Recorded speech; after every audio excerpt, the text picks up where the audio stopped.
going on, everybody? Welcome back to the sideboard here at SCG Columbus. My name is Ruben Bressler, and I am joined by Pro Tour Top 8 competitor, Magic writer, Magic personality, Pro Players Club card member. I have it right here. You have it right there. There you go. I do. Little Gerard Fabiano action. How you doing, buddy? Pretty good. Pretty good. Good to see you. You look really nice with your suit and everything. I try. I didn't recognize you. I was like, who's that good-looking guy? Right. Because previously I was not nearly as well coiffed as this. Yeah, but sure. This is a little bit of a change that we're doing this year. I like it. A little bit of dressing up for you folks at home for the show. Yeah. And you're a feature of the show as well, having just been on the camera at the Jace table. Yeah, exactly. And you were playing Esper Good Cards. Yep. Which you've been calling Esper Devotion. It's actually more like Esper Good Cards, but we can call it whatever. Yeah. It's basically a greatest hits of Standard. Sure. It has Blood Baron of Viscopa. It has Jace, Architect of Thought, Detention Sphere, and Night Veil Spectre fighting alongside each other. But those cards you'd expect to see in an Esper control deck. Yeah. What you don't see is Master of Waves.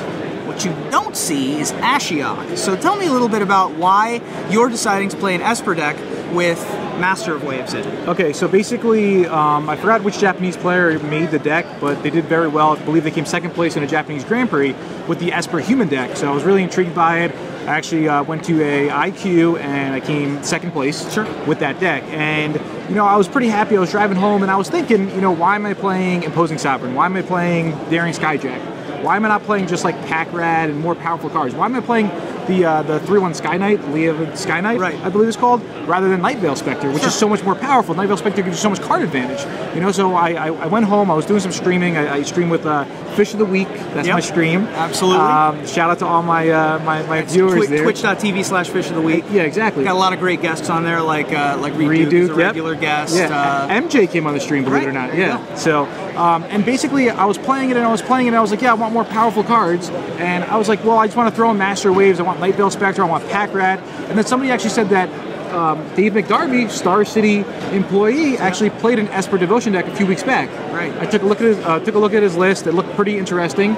And then I kind of worked from there, and just from what I had originally, and I came up with, an Ashiok, Master Waves, Elspeth, Blood Baron, Detention Sphere, Jace, Night Veil Spectre, and Pack Rat. Pack Rat, just all in the same deck together. Yeah. It's all the cards from those colors, all the cards that you want if you're not playing red-green monsters, basically. Yeah, exactly, yeah. Except for one. There's one notable card missing from your deck that gains X life and draws X cards. Oh, yeah. Sphinx's Revelation. Yep. And especially because you're Gerard Fabiano, I would expect you to be playing Sphinx's Revelation. The Sphinx is definitely a powerful card. Why did you decide that this was not the deck for Sphinx? All right, so last week I actually went to a Super IQ. Seriously, these IQs and Super IQs, they're great ways to earn points.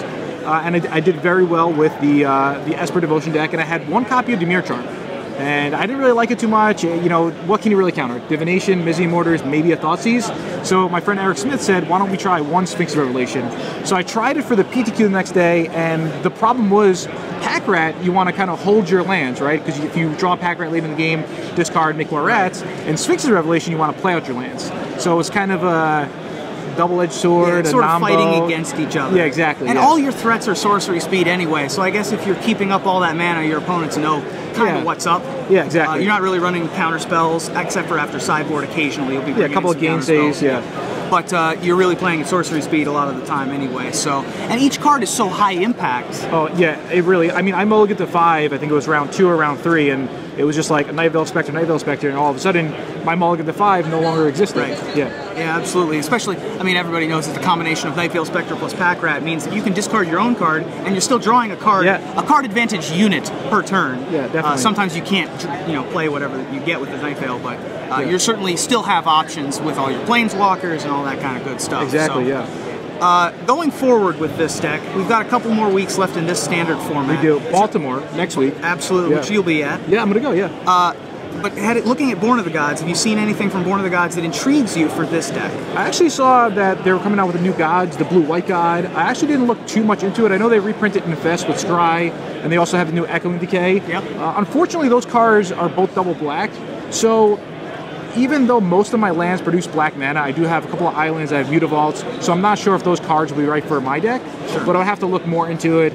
And I think Standard is definitely going to be shaken up a lot, and I definitely look forward to the new set coming out. Is there anything in the new set not for this deck that you're super excited for? Not for this deck? Not for this deck. You can play like Xenagos. Just pretty much any card. Just any card. What's your favorite card that's been spoiled thus far? Probably the blue-white God, just because it seems pretty cool, and I honestly didn't look too much into... Sure. Yeah, I kind of go into waves where I'm like, all I'm going to do is go research all the new cards, and then... Yeah, so... Much like, I see you as the kind of player that, whereas Sam Black looks at a spoiler and says, this says sacrifice a creature on it, I haven't read the rest of the card, but I know that that's something that it does. Sure. You look at a card and it says draw a card on it? Yeah, anything card advantage is... Yeah, I mean, I haven't read the rest of the card, but if it draws a card every turn, I'm in. Yeah, I mean, Magic's changed, since my first Pro Tour, I think, was 2001. Sure. So Magic's changed in 13 years, but card advantage is still card advantage. Absolutely. So, I do feel bad I'm not playing Sphinx of Revelation in an Esper deck, but, it happens. Sure. Yeah, so... Absolutely. You're not want for card advantage with Jace and Pack Rat turning everything into a you already Pack have Rat. enough card advantage cards, so sometimes, actually MJ, when he came on my stream, he brought up a really good point. I have to give him props to, helping me with this deck. He said that you need to have cards that are cheaper than your opponent's discard activation for Pack Rat. So you need to have the Devour Flesh, you need to have maybe, Detach Sphere or Alternate Price or something pretty cheap. To be able to keep up with that. Sure. So Sphinx of Revelation, although it's a very good card... It does cost 7. Yeah, normally, so... Absolutely.